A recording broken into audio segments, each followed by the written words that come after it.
Antum tuh batu itu, ya kalau kita lihat kerasnya luar biasa, tapi hati kita itu kan bukan dibuat dari batu. Masa batu yang keras saja masih bisa lembut mendengar asma Allah? Hati Anda yang dicipta tidak dari batu, kenapa tidak bisa tersentuh? Ada apa itu? Jangan bebal dengan taubat, jangan abai sampai hati mati. Ya, kalau sudah hatinya mati susah nanti. Jadi ada dua sahabat, dua orang. Yang satu menzalimi kawannya sampai dihisab di hari kiamat. Yang satu pengen nuntut pada Allah. Yang namanya sahabat itu kan pasti walaupun ada masa-masanya bertengkar, tapi ada kan periode yang baik-baiknya yang dikenang.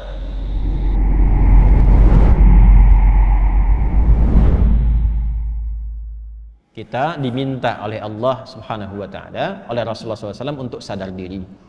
Jangan-jangan selama ini ada banyak maksiat yang pernah dikerjakan, masih ada peluang untuk bertaubat. Walaupun itu sebagai dosa besar, sepanjang ajal belum tiba, cepat taubati. Dekati Allah Subhanahu wa Ta'ala. Jadi nyambung semua dari bacaan sholat subuh tadi. Saya tidak pernah janjian dengan Ustaz Amiruddin untuk imami tadi. Tidak tahu saya. Tahu-tahu yang dibaca surat itu, ayatnya itu nyambung dengan apa yang kita bahas. Jangan bebal dengan taubat, jangan abai sampai hati mati. Ya, kalau sudah hatinya mati susah nanti. Alam ya'ni lil ladzina amanu an takhsha'a qulubuhum li dzikrillah wa ma nazala minal wa la yakunu kal ladzina utul kitaba min fatala 'alaihimul amadu faqasat qulubuhum. Kalau sudah dapat hidayah kata Allah di surat Al-Hadid, hadid itu besi. Besi sekuat-kuatnya masih bisa lunak. Hati antum itu bukan dari besi, masa nggak bisa lunak? Hah? Batu itu sekeras-kerasnya masih bisa tasbih, masih bisa pecah kalau mendengar asma Allah. Makanya keluar air. Ada air terjun, macam-macam dari batu itu mendengar asma Allah itu pecah itu. Keluar. Ini bab iman ya. Bab iman. Kalau mau ditelusuri pakai akal silahkan. Ya. Silahkan. Kok bisa? Karena keluar air. Siapa yang perjalankan air di situ, Joni? Kok bisa masuk ke situ? Kok bisa keluar?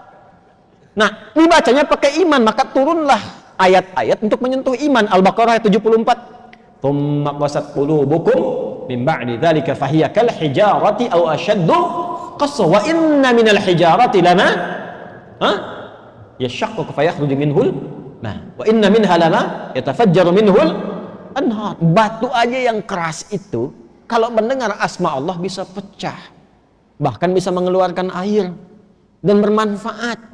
Antum itu batu itu, ya kalau kita lihat kerasnya luar biasa, tapi hati kita itu kan bukan dibuat dari batu.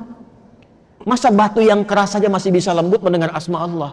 Hati Anda yang dicipta tidak dari batu, kenapa tidak bisa tersentuh? Ada apa itu? Nah ternyata maksiat itu bisa membuat hati keras melebihi batu. Waktunya yang paling ideal bertobat diantaranya itu 10 hari pertama bulan Dzulhijjah. Karena pada saat itu rahmat Allah diturunkan. Ampun ditebarkan. Ya. Kalau ada orang masih belum mampu untuk menyebut asma Allah dan beristighfar di waktu itu, kita doakan. Makanya doakan secara terbuka. Allahumma ighfir ummata Muhammad sallallahu alaihi wasallam. Allahumma arham ummata Muhammad sallallahu alaihi wasallam. Allahumma aslih ummata Muhammad sallallahu alaihi wasallam. Allahumma farrij ummata Muhammad sallallahu alaihi wasallam. 4 ini baca. Biasakan baca. InsyaAllah kalau kita biasakan, itu berpeluang besar mendapatkan syafaat di sisi Allah Subhanahu wa Ta'ala. Syafaat. Dari mana taunya? Bukan lu taati itu. Itu ada ilmunya. Ada riwayat yang tersambung sampai di bab Yaumul Hisab. Jadi ada 2 sahabat, 2 orang. Yang satu menzalimi kawannya. Ya, zalimi gitu sampai dihisab di hari kiamat. Yang satu pengen nuntut pada Allah. Yang namanya sahabat itu kan pasti walaupun ada masa-masanya bertengkar, tapi ada kan periode yang baik-baiknya yang dikenang. Makanya Sayyidina Ali bin Abi Thalib radhiyallahu ta'ala anhu pernah mengajarkan, kalau saling menyukai, ini menyukai dalam arti berteman baik ya. Kalau saling menyukai, berteman baik, yang sewajarnya saja. Jangan berlebihan. Nah, sewajarnya ini standar agama. Ya, standar agama itu tinggi sekali. Saling berbagi, saling memperhatikan dalam kebaikan, ya. Nah, sewajarnya itu yang dimaksudkan. Jangan berlebihan, khawatirnya nanti saat ada kebencian, kembalinya lama. Tapi kalaupun tak suka, jangan berlebihan. Siapa tahu satu masa ada momen pertemuan yang saling mengikat, nanti kenalannya lama. Nah, ini dua orang ini pernah jadi sahabat, kemudian bermusuhan. Sampai menuntut di hadapan Allah di hari kiamat. Begitu dituntut itu, apa kata Allah? Ditampakkanlah keindahan surga untuknya.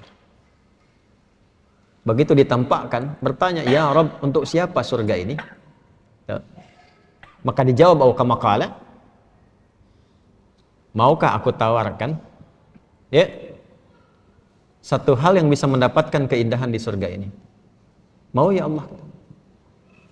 Maafkan dia dan cepat gandeng tangannya masuk ke dalamnya. Maafkan dia dan cepat gandeng tangannya masuk ke dalam. Maka ternyata amal soleh yang kita kerjakan itu untuk mengharapkan ridha Allah Subhanahu wa Ta'ala, itu berkenan diterima oleh Allah Subhanahu wa Ta'ala sampai bisa diizinkan oleh Allah untuk menggandeng sahabat-sahabatnya yang bermasa hidup dengan dia dalam kehidupan di dunia. Itu gambarannya. Dan itu nanti termasuk bagian dari ayat-ayat Quran yang di Quran surah ketiga Ali Imran ayat 133 sampai 134. Wasari'u ila maghfiratin min rabbikum wa jannatin 'arduhas samawati wal ardu 'iddat lil muttaqin. Siapa orang yang berpeluang mendapatkan surga seluas langit dan bumi itu? Alladzina yunfiquna fis sarai wal dharra wal kadhimina ghaidha wal 'afina 'anil nas. Wallahu yuhibbul muhsinin. Karena itu kita mesti melatih hati. Ya, supaya kebaikan itu meluas, jangan pada diri pribadi saja. Kalau mau soleh, bagus, tapi jangan kurangi kesolehan dengan banyak mencela orang, supaya banyak salah keluar juga nanti. Lebih baik kita doakan. Dan kita tidak dituntut untuk hasil dari mereka, yang penting kita ikhtiar. Nah, 4 ini tadi. Allahumma ighfir ummata Muhammad. Allahumma ighfir ummata Sayyidina Muhammad SAW. Allahumma arham ummata Sayyidina Muhammad SAW. Allahumma aslih ummata Sayyidina Muhammad SAW. Allahumma fardij umat Sayyidina Muhammad SAW. 4 ini biasakan. Ya Allah, mohon ampuni dosa-dosa umatnya Nabi Muhammad SAW. Ya Allah, mohon sayangi umatnya Nabi Muhammad SAW. Ya Allah, mohon perbaiki keburukan-keburukan atau kekurangan umatnya Nabi Muhammad SAW. Yang keempat, ya Allah, mohon bahagiakan umatnya Nabi Muhammad SAW.